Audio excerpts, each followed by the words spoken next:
Real stories. Extreme survival. No fiction. Welcome to Stories by Candlelight. They believed they were sailing into history.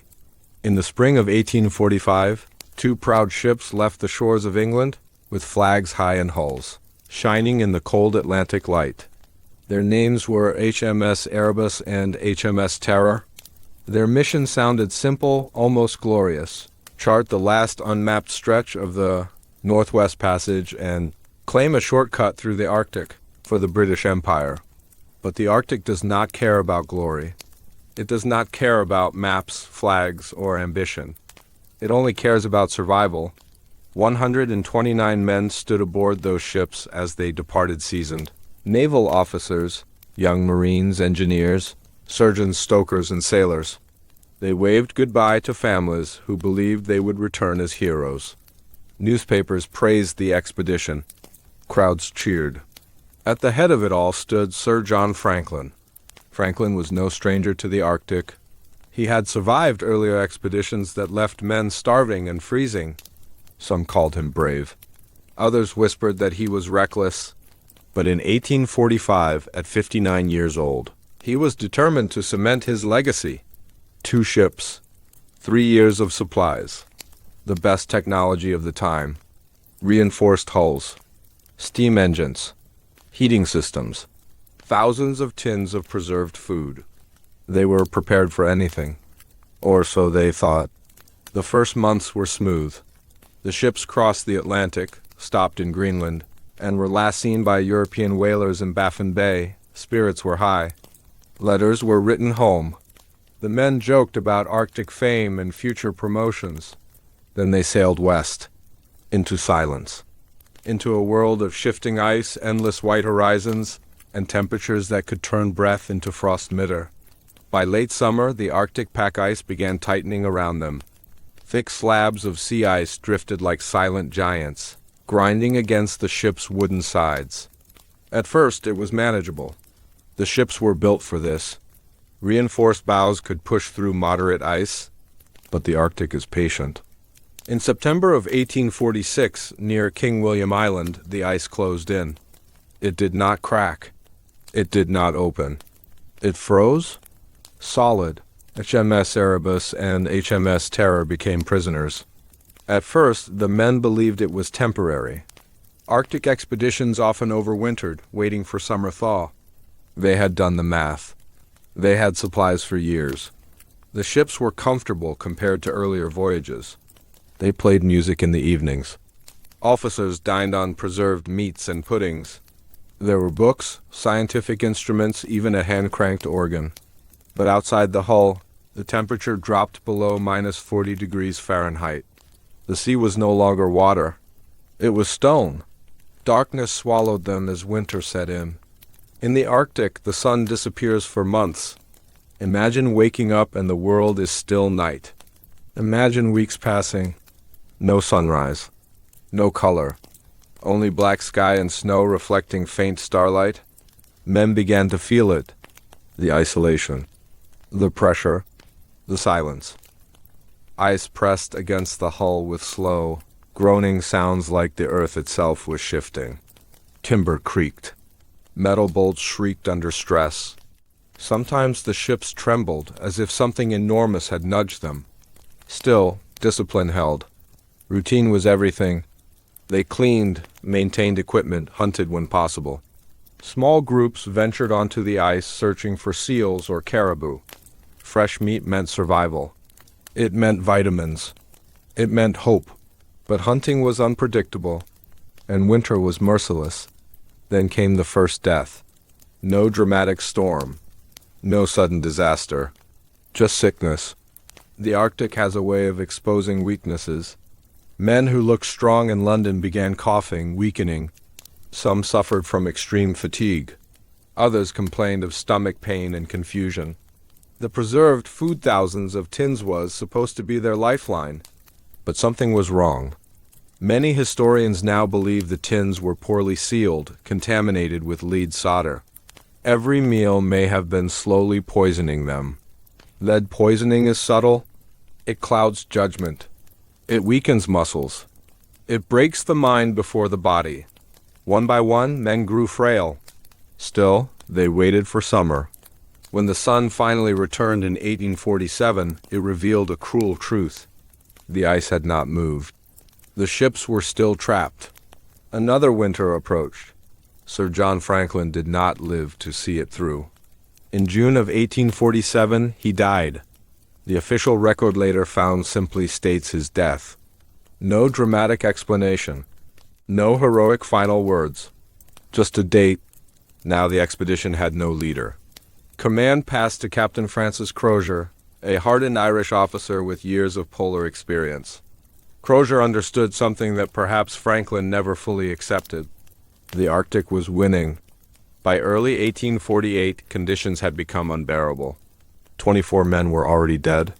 The ice still refused to release the ships. Crozier made the decision that would define the rest of the story. They would abandon the ships. Imagine that moment. Two massive vessels, once symbols of power and pride, now frozen monuments in endless white. The men gathered supplies boats mounted on sledges, weapons, blankets, food. They left a note in a cairn on King William Island. It said they were abandoning HMS Erebus and HMS Terror. It said 105 survivors would march south. They planned to reach the Back River, where they hoped to find game and possibly travel toward trading posts hundreds of miles away. Hundreds of miles. On foot.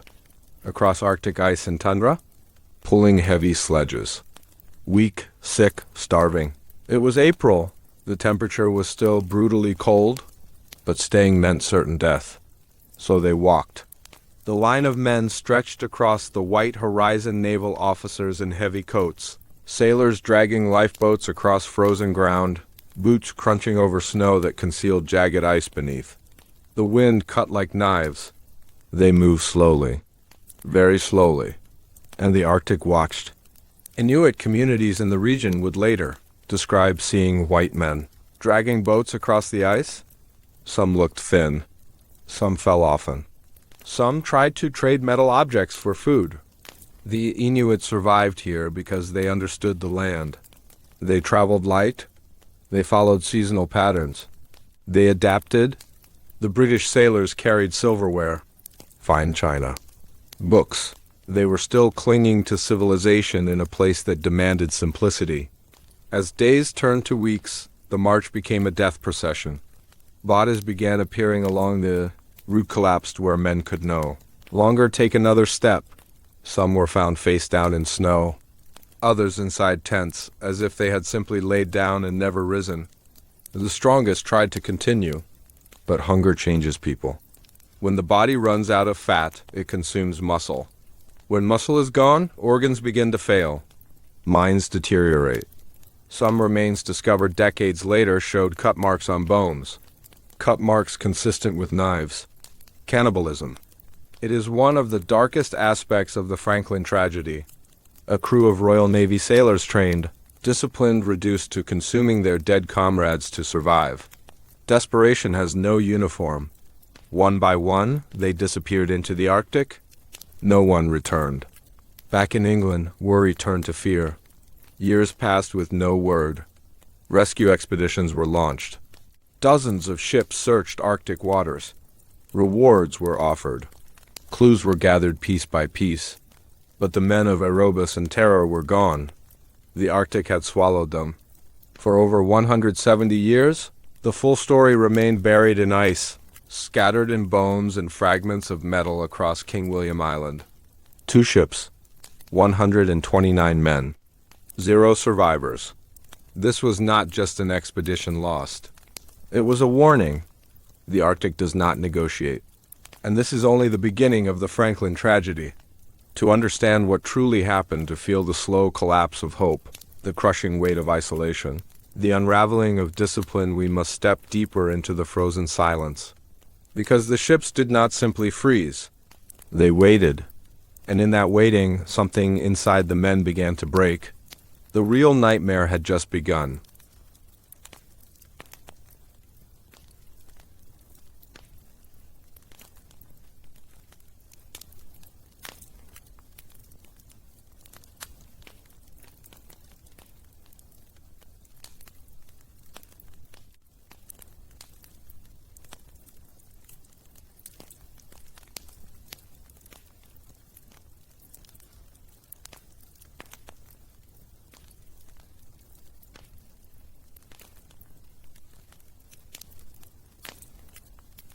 When the men stepped away from HMS Erebus and HMS Terror in April of 1848, they believed they were choosing movement over death. What they didn't yet understand was that movement in the Arctic can be just another way to die. The boats they dragged were massive wooden lifeboats, mounted on sledges, each weighing hundreds of pounds, even before being loaded with supplies. Inside them were blankets, canned food, guns, ammunition, cooking gear, and personal items that revealed a dangerous optimism. Silver spoons, books, writing desks, pieces of their old world. Every extra pound meant slower progress, but abandoning those objects felt like abandoning identity itself. Officers still wore rank insignia. Discipline still existed. Orders were still given. But nature does not salute. The landscape stretched endlessly flat, white broken by jagged ridges of pressure ice. These ridges formed when massive slabs collided and crushed upward, creating frozen walls sometimes taller than a house. To cross them required climbing with stiff fingers and slipping boots while dragging a lifeboat behind. Some days they moved only a mile, some days less. Snow blinded them. Wind erased their tracks. The temperature hovered far below freezing, and when storms hit, visibility vanished completely. Imagine being surrounded by nothing, no trees, no mountains in the near distance. Just white merging with gray sky until you cannot tell where earth ends and heaven begins. And beneath their boots, unknown thicknesses of ice, sometimes solid, sometimes fragile. If one man broke through, the water would seize him in seconds. Hypothermia in Arctic seas does not wait politely. It steals strength instantly. Food began running out faster than planned. Rations were calculated for shipboard life, not extreme overland hauling. Each day of labor burned more calories than the canned meat could replace. Hunger gnawed constantly. It sharpened tempers. It clouded thought. Lead poisoning likely continued its quiet work.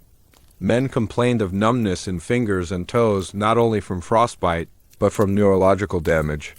Some staggered as if drunk. Others became withdrawn, staring blankly into distance. Captain Francis Crozier tried to maintain order. He divided the men into groups, scheduled rest periods, and pushed toward the southern coast of King William Island. The goal was clear: reach the mainland and follow the back river south. But the Arctic geography was deceptive. Maps were incomplete. Shorelines were misjudged. What looked like solid ground might be drifting ice attached temporarily to land. They often found themselves detouring miles around obstacles. Inuit hunters observed them from afar. Later accounts described the white men as thin and exhausted. Some were seen pulling boats across ice while others walked beside them weakly. One Inuit testimony spoke of a man falling and never rising while his companions continued forward. That detail chills the imagination. To keep moving while a comrade lies dying behind you requires a level of emotional shutdown that borders on survival instinct overriding humanity. But survival instinct is fragile when the body is failing. By May, the thaw began. This was not relief. When ice begins melting, travel becomes even more dangerous. Snow turns slushy. Sledges sink. Ice fractures unpredictably. The once solid highway becomes a trap of hidden cracks and pools. Dragging lifeboats now meant wading through freezing water. Boots soaked. Clothing frozen stiff overnight. Frostbite spread. Blackened fingers. Swollen feet. Blisters turning into infected wounds. Some men likely develop scurvy as well, a disease caused by vitamin C deficiency. Gums bleed. Old wounds reopen. Teeth loosen. The body literally begins to fall apart. Imagine trying to haul a boat while your joints ache, your muscles waste away, and your mind drifts between confusion and despair. And yet they kept going. Why? Because stopping meant facing stillness. And stillness meant thinking. At some point, a terrible realization must have dawned on them. They were not going to make it.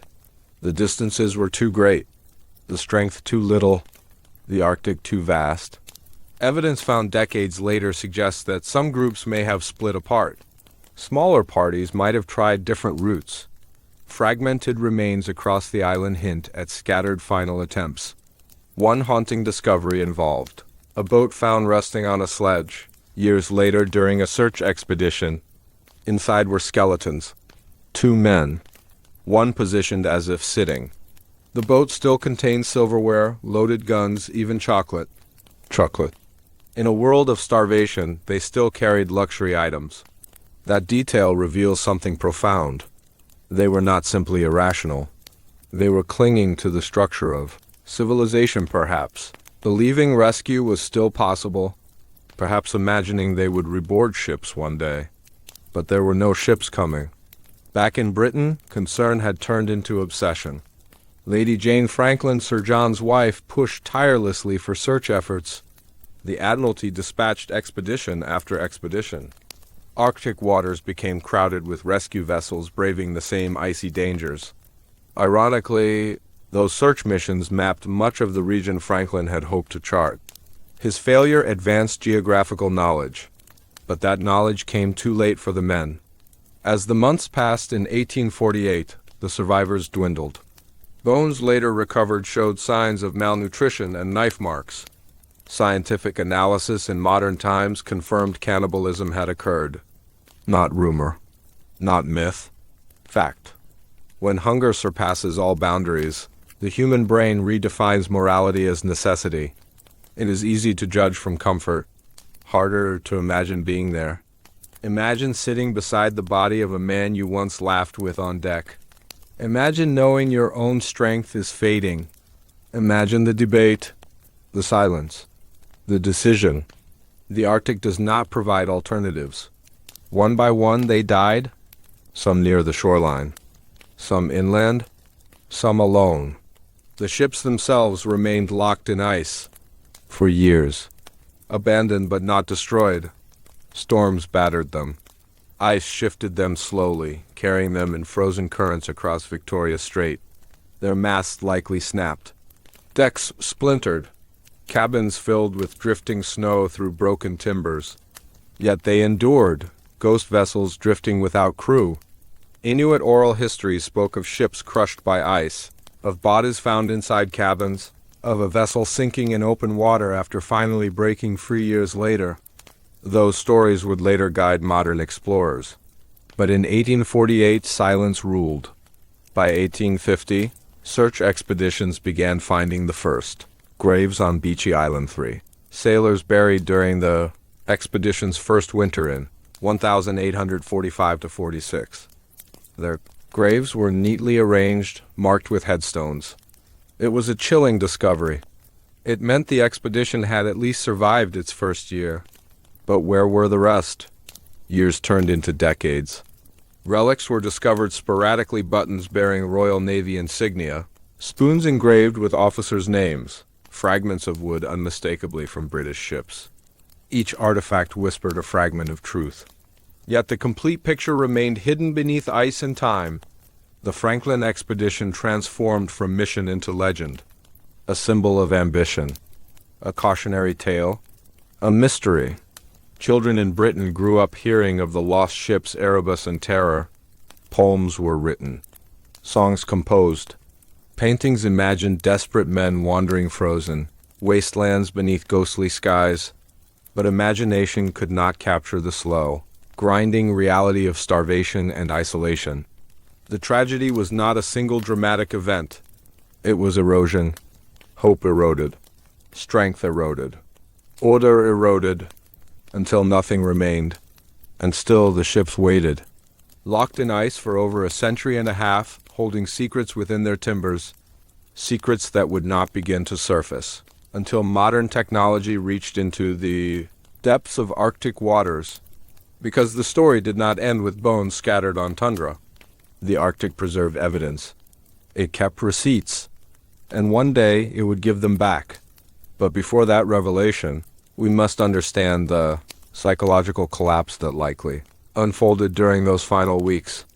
Because survival is not only physical, it is mental. And when both fail together in the frozen silence of the Arctic, what remains is not just death, it is disappearance.